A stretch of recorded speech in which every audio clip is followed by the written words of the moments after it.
Eu sofri violência obstétrica, sim, e eu não vou ficar caladinha.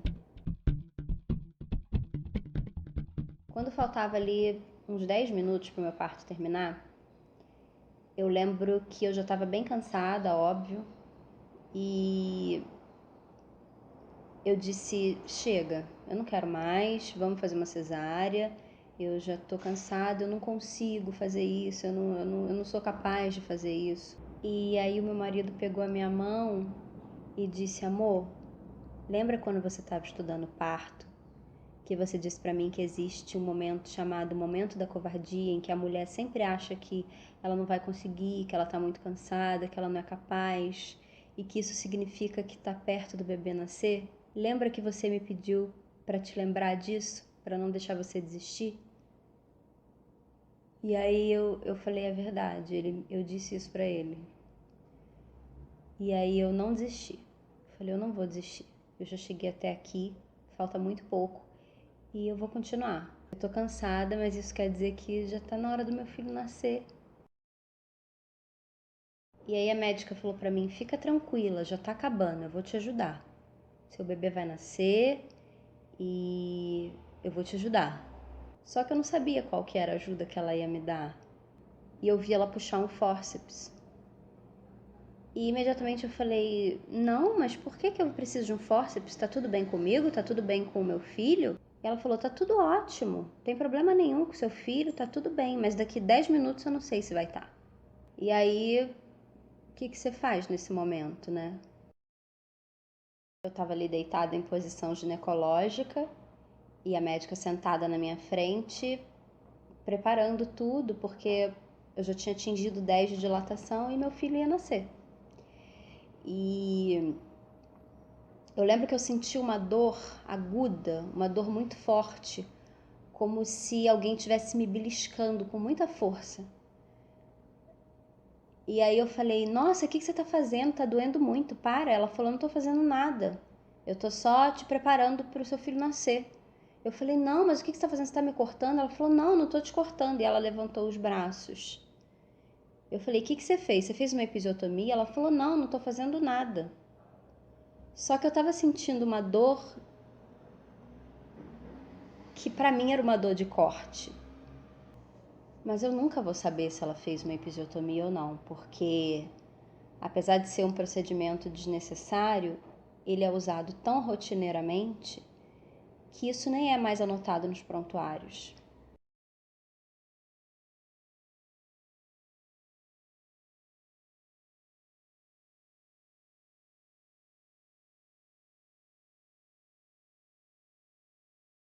Eu me lembro perfeitamente de estar com meu filho nos braços ali logo depois do parto e a médica falar assim pra mim, olha, eu vou te dar 3 ou 4 pontinhos porque você teve uma pequena laceração. E aí ela começou a me dar os pontos e eu tava sentindo dor. E eu falei pra ela, nossa, eu tô sentindo isso, tá doendo. E só aí ela me deu uma anestesia local. Enquanto ela me costurava, eu via pelas feições dela que tinha alguma coisa errada. Mas eu tava ali vivendo aquele momento com meu filho chorando, meu marido emocionado, eu emocionada, eu não falei nada. E aí, quando ela terminou de me costurar, ela virou pra mim e falou: olha, seria bom você fazer uma fisioterapia. Todos os dias vinham enfermeiras e vinham médicos ginecologistas e eles sempre me perguntavam: e aí, tá tudo bem? E eu sempre dizia: olha, tá tudo bem, mas eu tô sentindo dor. Eu tô sentindo que tá inchado, tá ardendo, tá quente. E aí todo mundo sempre dizia: ah, mas isso é normal, isso é assim mesmo, vai melhorar. Mas eles nunca me examinavam de verdade, sabe? O máximo que acontecia era eles levantarem um pouquinho assim a camisola, olhar e falar: é, tá inchado mesmo, mas vai melhorar. E eu lembro que quando eu recebi alta, eu quase não conseguia caminhar. Eu fui piorando ao longo dos dias ao invés de ir melhorando. E quando eu estava saindo da maternidade, que eu não conseguia andar direito, eu fiquei pensando, gente, eu devia estar me sentindo assim? Eu não era para estar me sentindo assim num parto normal. Mas todo mundo disse que era normal, me deram alta e eu fui para casa. No dia seguinte da minha alta, eu já estava em casa e eu não estava me sentindo muito bem. Eu estava esquisita. E eu decidi voltar para o hospital. Quando eu voltei para o hospital, eu fui examinada pela equipe de ginecologistas do plantão e a ginecologista falou para mim, olha, tem alguma coisa estranha aqui. Eu vou chamar o proctologista. E aí ela chamou o proctologista, ele me examinou e ele falou para mim, você teve uma laceração de grau 4, que é o último grau de laceração que a gente pode ter. E eu vou ter que operar você para corrigir. Não tem outra forma de corrigir isso, só cirurgicamente.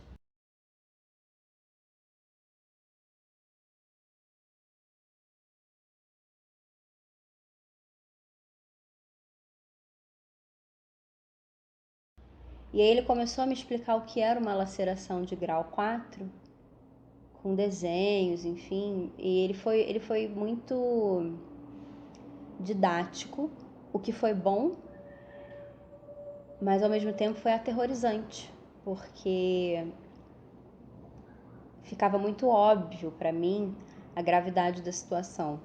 E aí eu disse para ele, tá bom, eu posso ir para casa, fazer uma mala, tirar leite pro meu filho, deixar as coisas organizadas, a minha sogra tá chegando para ficar lá em casa. Ele falou, não, você não tá entendendo. Você não sai mais daqui. Você tem que fazer essa cirurgia logo, imediatamente. Você vai ficar internada agora. E aí eu entrei em desespero, porque eu tava ali naquele momento de começar a me entender com meu filho, começar a criar um vínculo com ele. Meu leite tinha acabado de descer, a gente estava começando a se entender sobre a amamentação e do nada eu ia ter que ficar internada, fazer uma cirurgia e eu fiquei bem perdida. E aí eu fui internada, fiz a cirurgia e depois da cirurgia o médico veio conversar comigo e ele falou, olha, ainda bem que você voltou. Quando você chegou, eu achava que o seu problema era um.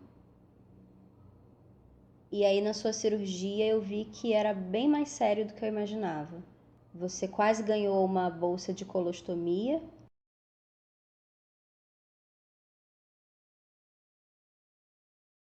Tinha bastante tecido infeccioso já. Você podia ter tido uma sepse.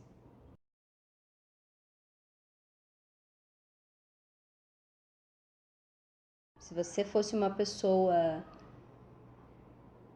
pouco instruída, uma pessoa que não conhece o seu corpo, eu não gosto nem de pensar no que poderia ter acontecido com você. Você levou mais de 100 pontos. Foi muito difícil ouvir isso. Muito.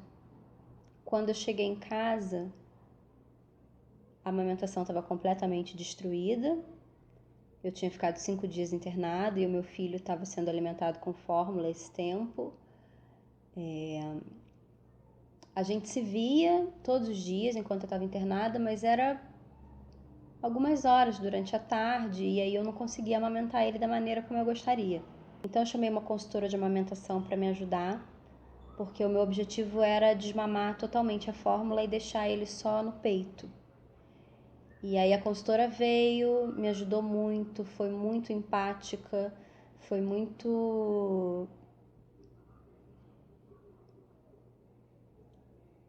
Ela me ajudou muito.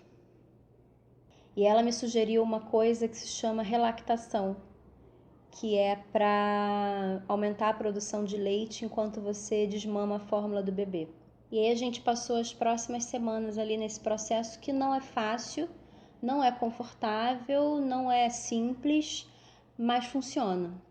O problema é que ali no meio da relactação, eu comecei a sentir muita dor. Eu nunca tinha deixado de sentir dor desde a cirurgia, mas por algum motivo a dor aumentou bastante. E aí eu voltei para o hospital e o meu médico falou para mim, olha, Michele, o remédio que você está tomando já é o que eu daria para uma mulher que está amamentando.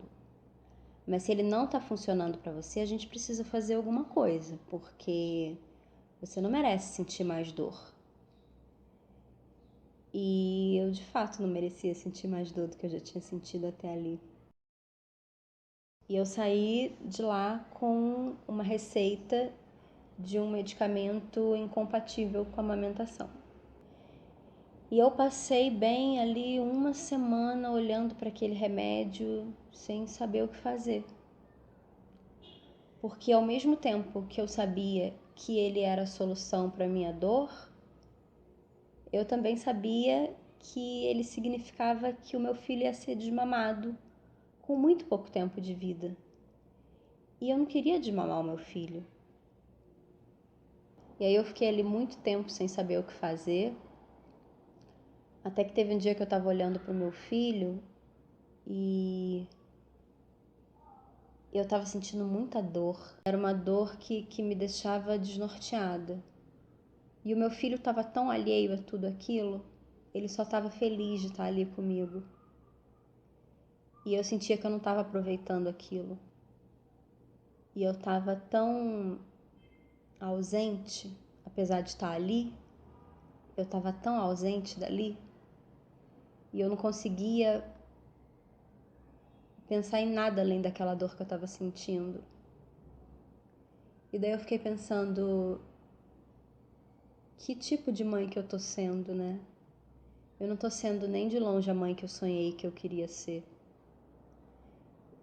Eu tô sendo uma mãe que cumpre todas as suas obrigações, que faz tudo o que tem que fazer pelo seu filho, mas que não tá presente de verdade.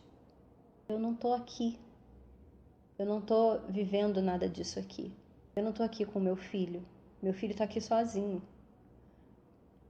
E o meu filho merece que eu esteja aqui inteira.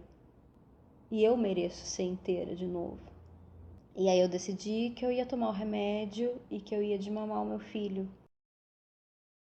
E é muito triste porque todo mundo fala sobre como é difícil amamentar. E é.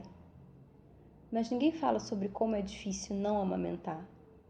Quando tudo que você queria era amamentar o seu filho. Quando você se preparou tanto para isso. Quando não amamentar o seu filho nunca nem foi uma possibilidade.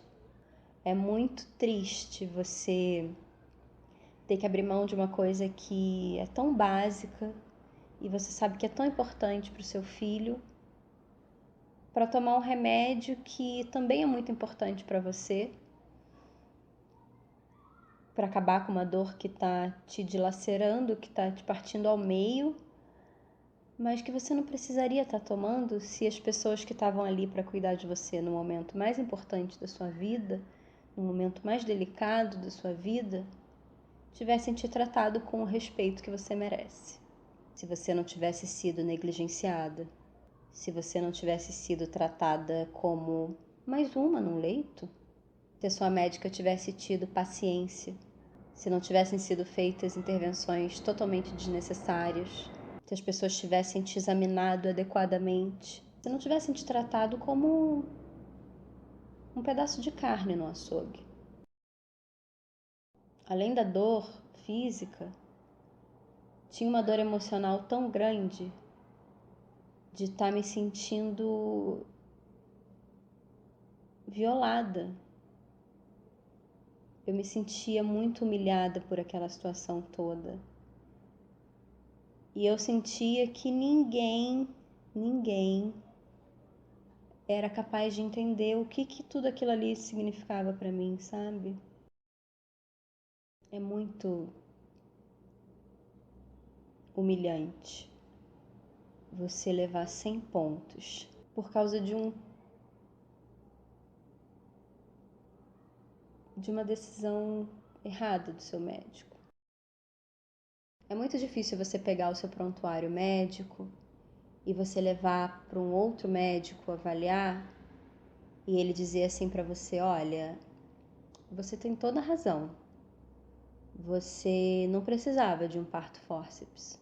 Não tem nada aqui no seu prontuário que indique que você ou seu filho estavam correndo qualquer risco. Foi uma questão de opção da sua médica.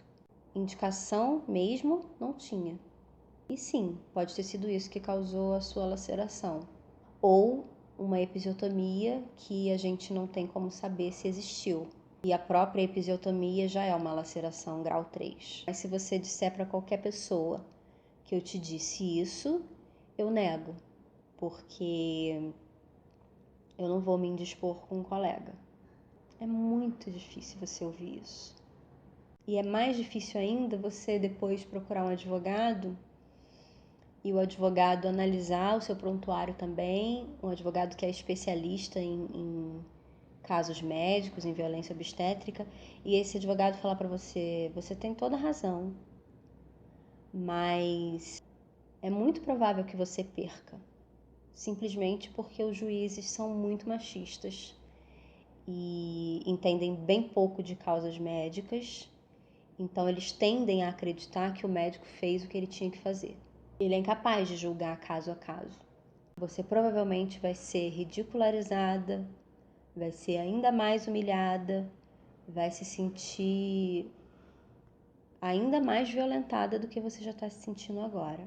Mas, se você estiver disposta a passar por tudo isso, a gente entra com um processo. E eu não estava disposta a ser mais humilhada, sabe?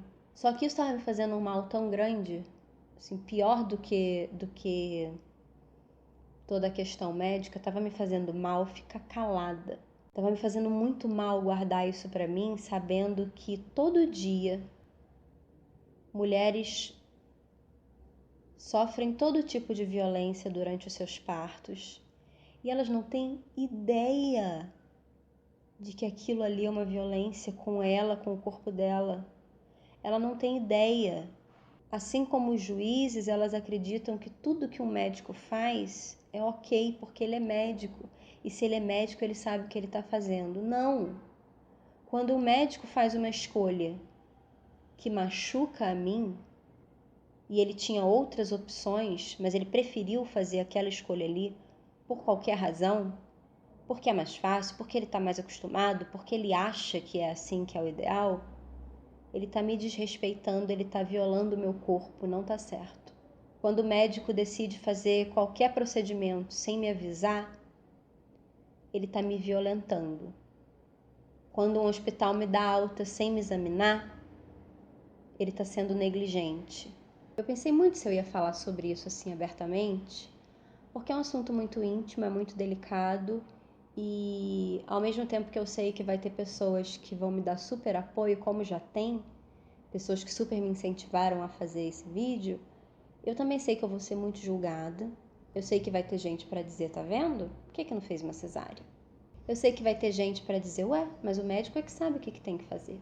Mas eu também sei que elas estão erradas. O médico não sabe tudo. O médico não é Deus. Ele pode tomar decisões erradas, sim. E foi o que o meu médico fez comigo. E não é melhor fazer uma cesárea. É melhor fazer uma cesárea quando você escolhe que você quer fazer uma cesárea. Aí é problema seu. Mas no meu caso, não. No meu caso, era melhor fazer o parto que eu queria porque eu não tinha nenhuma contraindicação para ele. E eu tinha todo o direito de ser tratada com respeito durante o parto que eu escolhi. Eu poderia ter tido uma laceração desse tipo? Sim, poderia. As chances são de 0,5 a 2,5% disso acontecer num parto normal. Existe essa chance, mas ela não é comum. Agora, quando você passa por um parto fórceps, essas chances aumentam para 28%. Então, por quê?